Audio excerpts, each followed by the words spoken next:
Hello guys, welcome back to Shivam classes.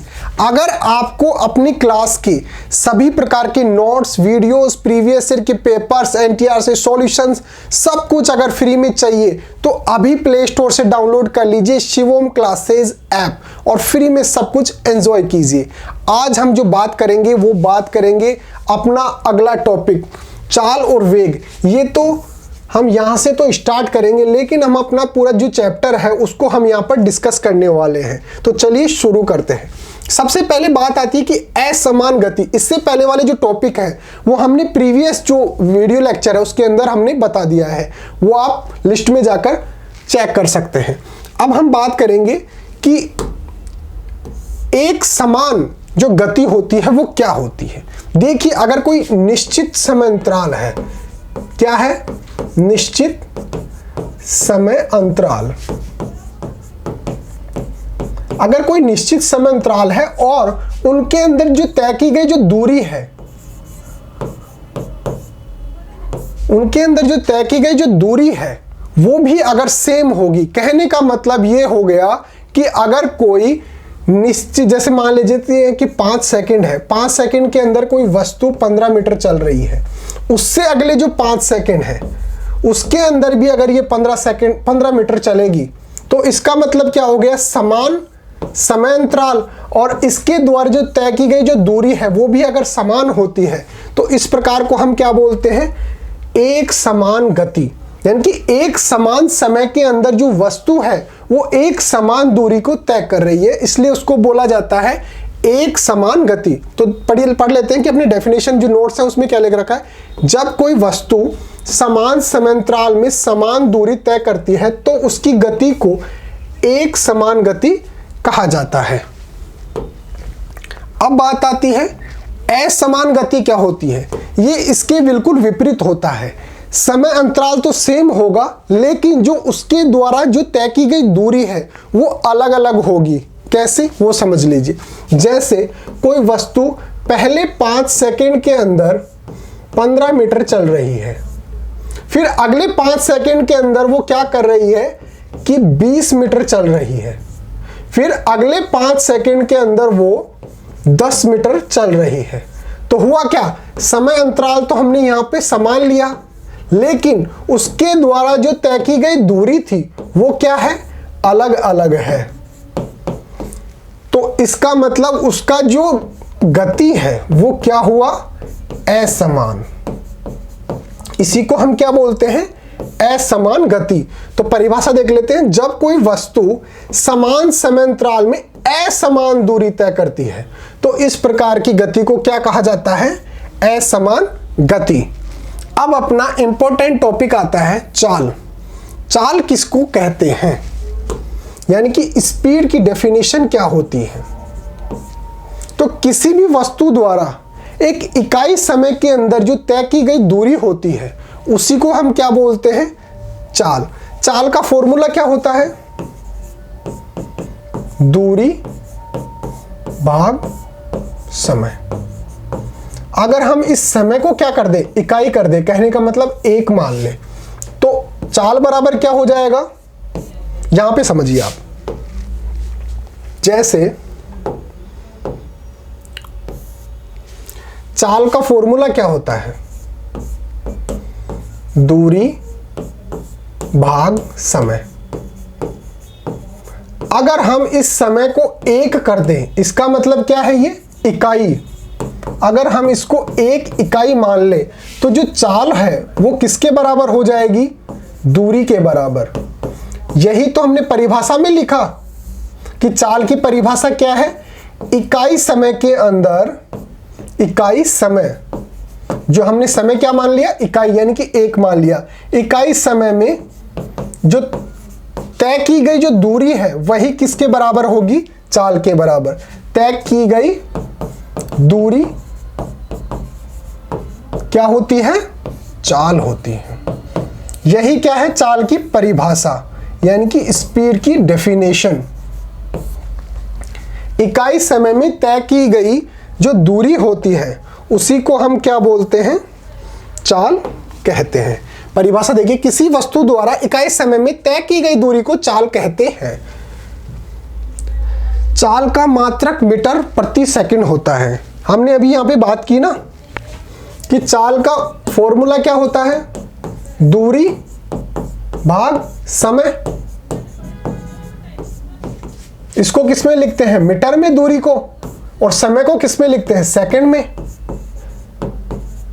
तो अगर चाल का मात्रक देखना हो तो क्या हो जाएगा, मीटर प्रति सेकंड, या फिर इसको ऐसे भी लिख सकते हैं मीटर, और फिर इसको ऊपर ले जाएंगे तो ये क्या हो जाएगा, सेकंड माइनस 1, ये भी लिखा जाता है। ये क्या है, मात्रक, ये मात्रक है। तो हमने यहाँ पे चाल का मात्रक देख लिया, मीटर प्रति सेकंड कैसे होता है। चाल के अन्य मात्रक भी हैं, जैसे सेंटीमीटर प्रति सेकंड। अगर हम दूरी को सेंटीमीटर में ले लेंगे तो क्या हो जाएगा, सेंटीमीटर प्रति सेकंड।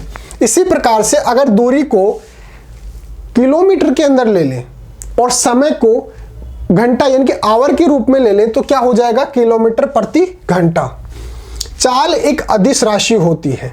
यह भी आप याद रखेंगे कि जो चाल जो होती है वो क्या होती है, एक अदिश राशि होती है। अदिश का मतलब क्या होता है, ऐसी राशि जिसके अंदर केवल परिमाण की आवश्यकता होती है, यानी कि उसका केवल संख्यात्मक मान होता है। इसके अंदर इसको प्रदर्शित करने के लिए दिशा की आवश्यकता नहीं होती है। हम बोलेंगे कि कोई भी वस्तु 5 किलोमीटर प्रति घंटे की चाल से चल रही है, लेकिन इसको चाल को बताने के लिए हमें दिशा की आवश्यकता नहीं पड़ेगी कि वो कौन सी दिशा में चल रहा है। तो इसके अंदर केवल परिमाण, जो हमने बोला ना कि 5 किलोमीटर प्रति और वो चल रहा है, तो ये क्या हो गया, इसका संख्यात्मक मान हो गया। इसकी तो जरूरत पड़ेगी लेकिन दिशा की आवश्यकता इसमें नहीं है। तो चाल क्या है, एक अदिश राशि। अदिश राशि क्या होती है, जिसमें परिमाण की तो आवश्यकता होती है लेकिन दिशा की आवश्यकता नहीं होती है। तो आप ये भी याद रखेंगे कि जो चाल होती है वो क्या होती है, एक अदिश राशि होती है। यह सदा धनात्मक होता है। जो चाल होती है वो हमेशा पॉजिटिव मानी जाती है। मैं अगर चल रहा हूं तो मैं 5 किलोमीटर प्रति घंटे की चाल से चल रहा हूं, ऐसा नहीं बोलेंगे कि -5 किलोमीटर। माइनस का यहां पर कोई औचित्य नहीं होता है। जो चाल होती है वो हमेशा धनात्मक होती है। तो ये भी याद रखना कि भाई जो चाल होती है वो हमेशा कैसी राशि होती है, धनात्मक राशि होती है। वस्तु की गति को व्यक्त करने के लिए हमें केवल परिमाण की आवश्यकता होती है, दिशा की आवश्यकता नहीं होती है। हमने यहाँ पे बात कर ली अदिश वाले पॉइंट में कि यह एक कैसी राशि है, अदिश राशि है। और अदिश राशि का मतलब क्या होता है, यही होता है कि इसके अंदर केवल परिमाण की आवश्यकता होती है, दिशा की आवश्यकता नहीं होती है। अब औसत चाल का फॉर्मूला क्या होता है। औसत चाल का मतलब हो गया कि जैसे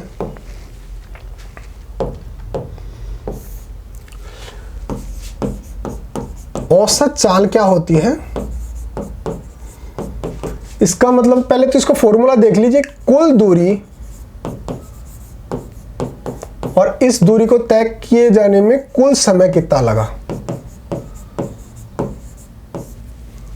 ठीक है।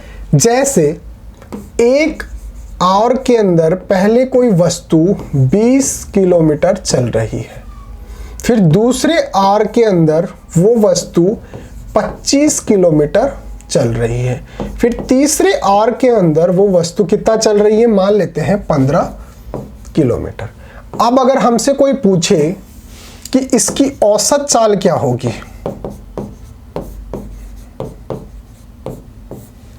तो हम इसके अंदर मोटा मोटा अगर देखेंगे तो ये 20 किलोमीटर चल रही है, ये 25 किलोमीटर। अगर इस 25 का 5 इसमें डाल दें तो ये भी 20 किलोमीटर हो जाएगा और ये भी 20 किलोमीटर हो जाएगा। तो अगर इसको ऐसे कैलकुलेट करेंगे तो इसका मतलब क्या हो गया, ये 1 घंटे में कितना चल रहा है, 20 किलोमीटर। अब इसको फॉर्मूले से कैसे सोल्व करेंगे वो देखिए। टोटल कितना है, 20 प्लस 25 प्लस 15, ये तो हो गई क्या, कुल दूरी। और कुल समय कितना हो गया, 3 घंटे।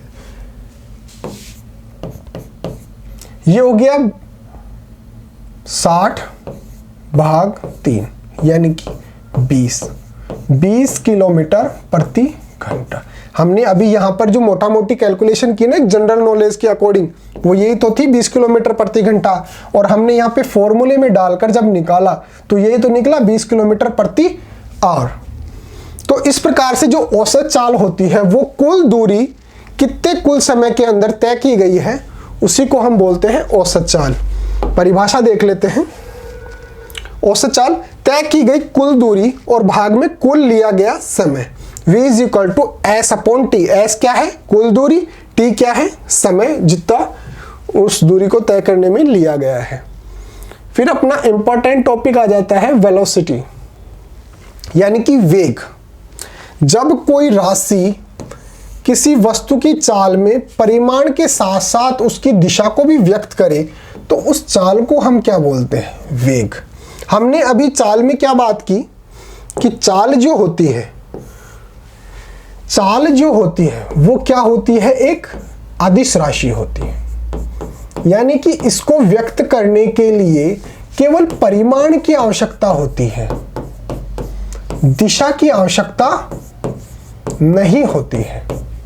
ठीक है, लेकिन अगर किसी वस्तु की चाल के अंदर परिमाण के साथ साथ दिशा को भी व्यक्त किया जाता है तो उसी को हम क्या बोल देते हैं? वेग।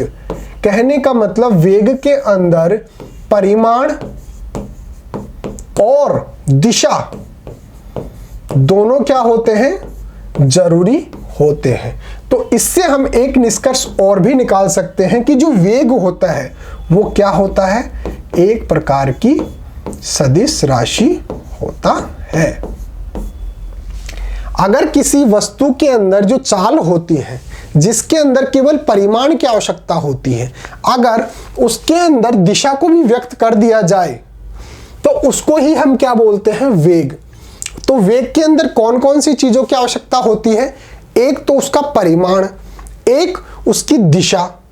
तो इससे और एक क्या निष्कर्ष निकाल सकते हैं कि जो वेग होता है वो एक प्रकार की सदिश राशि होती है। और सदिश राशि क्या होती है? जिसको व्यक्त करने के लिए परिमाण और दिशा दोनों चीजों की आवश्यकता होती है, उसी को हम बोलते हैं सदिश राशि। तो अब इसकी परिभाषा देख लेते हैं। जब कोई राशि किसी वस्तु की चाल में परिमाण के साथ साथ दिशा को भी व्यक्त करे तो उस चाल को हम क्या बोलते हैं? वेग कहते हैं। परिभाषा देख लीजिए। एक निश्चित दिशा के अंदर, यहाँ पे जो दिशा है वो क्या है? निश्चित, यानी कि दिशा यानी कि उसकी जो दिशा है वो दी गई है हमें। एक निश्चित दिशा में वस्तु की चाल को ही हम क्या बोलते हैं? वेग। एक निश्चित दिशा के अंदर वस्तु की चाल को ही वेग कहा जाता है, यानी कि इसके अंदर वस्तु के परिमाण के साथ साथ उसकी दिशा भी व्यक्त की जाती है। तो एक निश्चित दिशा के अंदर वस्तु की जो चाल होती है उसी को हम वेग कहते हैं। इसका मात्रक भी वही होता है जो चाल का होता है। क्यों होता है? क्योंकि वेग का फॉर्मूला क्या होता है? इसका भी फॉर्मूला वही होता है, दूरी भाग समय, यानी कि कितनी दूरी को वो कितने समय के अंदर तय कर रहा है। अब दूरी को हम किस में लिखते हैं? मीटर के अंदर, और समय को सेकंड के अंदर। अब इसको ऊपर लेके जाएंगे तो मीटर और सेकंड माइनस, इस प्रकार से लिखा जा सकता है। तो इस वेग का जो मात्रक होता है वो मीटर प्रति सेकंड या फिर एम एस -1। -1 कैसे हुआ? क्योंकि ये नीचे की तरफ था, सेकंड ऊपर जाएगा तो -1 लग जाएगा। तो मीटर प्रति सेकंड, या फिर इसको इस प्रकार से लिखा जा सकता है। तो वेग का जो मात्रक होता है उसको यहां पे समझ लीजिए। वेग का फॉर्मूला क्या होता है? दूरी अपॉन समय। अब दूरी को किस में लिखते हैं? मीटर में, और समय को सेकंड में। तो इसका मात्रक क्या हो गया? मीटर प्रति सेकंड। और अगर इसको सेकंड को ऊपर लेके जाएंगे तो ये क्या हो जाएगा? मीटर सेकंड -1, या फिर एम यानी कि मीटर और सेकंड एस -1। ये इसका क्या हो गया, ये हो गया वेग का मात्रक। और यही मात्रक किसका होता है, चाल का भी यही मात्रक होता है। चाल में और वेग में केवल अंतर यही होता है कि जो चाल होती है वो तो होती है अदिश राशि, यानी कि इसके अंदर दिशा जो होती है वो नहीं दी गई होती है। लेकिन वेग के अंदर ये होती है सदिश राशि, यानी कि इसके अंदर जो दिशा होती है वो दी जाना जरूरी होता है, क्योंकि ये क्या है, सदिश राशि होती है। नेक्स्ट देखिए, किसी वस्तु का वेग समान एवं असमान हो सकता है। वो तो सबको ही पता है कि जो कोई भी जो वस्तु होती है उसका वेग समान यानी कि एक समान भी हो सकता है और अलग अलग भी हो सकता है। वेग एक सदिश राशि है, ये हमने आपको बता दिया कि वेग जो है वो एक सदिश राशि है, जबकि जो चाल है वो एक अदिश राशि है। इसमें वस्तु की चाल निश्चित दिशा में होती है। इसके अंदर जो दिशा है वो निर्धारित होती है कि जो वस्तु है वो इस दिशा के अंदर इस चाल से चल रही है, तभी तो हम उसको वेग बोलेंगे। तो इसके अंदर जो दिशा होती है वो भी निश्चित होती है, दी गई होती है। जब एक वस्तु सीधी रेखा में बदलती हुई चाल के साथ गति कर रही है तो हम इसकी गति की दर के परिमाण को औसत वेग कहते हैं। अगर कोई वस्तु है वो एक सीधी रेखा के अंदर, जैसे मान लेते हैं ये सीधी रेखा है, इसके अंदर अगर कोई वस्तु पहले चल रही है 10 मीटर प्रति सेकंड, फिर अगले 10 सेकंड चल रही है 15 मीटर प्रति सेकंड, फिर अगले 25 मीटर प्रति सेकंड, ये क्या कर रही है, ये सीधी रेखा के अंदर चल रही है और बदलती हुई चाल से चल रही है। पहले इसकी 10 मीटर प्रति सेकंड थी, फिर 15 मीटर प्रति सेकंड और फिर 25 मीटर प्रति सेकंड, तो गति कर रही है। तो हम इसकी गति की दर को, परिमाण को औसत वेग कहते हैं। अभी हमने बात की थी ना औसत चाल, वही चीज ये है। इसके अंदर क्या होगा, प्रारंभिक वेग प्लस अंतिम वेग भाग 2। ये इसका फॉर्मूला होता है किसका, औसत वेग का। प्रारंभिक वेग को हमने u से प्रदर्शित किया है और अंतिम वेग को v से, तो u प्लस v अपॉन 2, ये औसत वेग का फॉर्मूला होता है। फिर बात करते हैं वेग के प्रकार। वेग कौन कौन से प्रकार के होते हैं। पहले है एक समान वेग यानी कि यूनिफॉर्म वेलोसिटी। जब कोई वस्तु समान समय अंतराल के अंदर यानी कि एक ही समय अंतराल के अंदर समान विस्थापित होती है।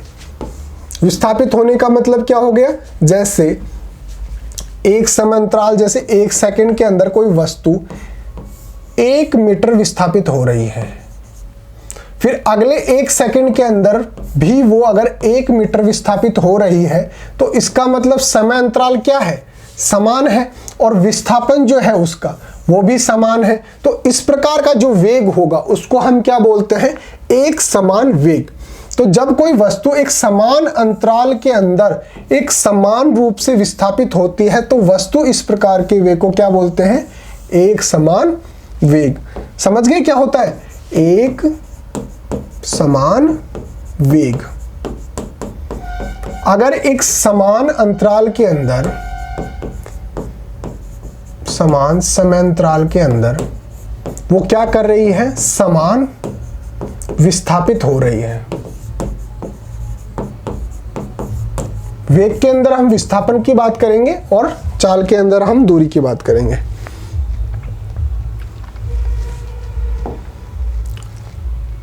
फिर बात आती है असमान वेग की। असमान इसका अपोजिट हो जाएगा। समय अंतराल तो क्या होगा, समान होगा, लेकिन उसका जो विस्थापन होगा वो क्या होगा, वो अलग अलग होगा। पहले अगर समय जैसे 1 सेकंड के अंदर पहले वो विस्थापित हो रही है 1 मीटर, फिर दूसरे सेकंड के अंदर वो 2 मीटर विस्थापित हो जाती है, तो इसका जो विस्थापन है वो क्या हो जाएगा, अलग अलग। एक समय जो समान समय अंतराल के अंदर उनका जो विस्थापन है वो क्या हो जाएगा, अलग अलग हो जाएगा। यही परिभाषा है। जब कोई वस्तु समान समय अंतराल के अंदर असमान विस्थापन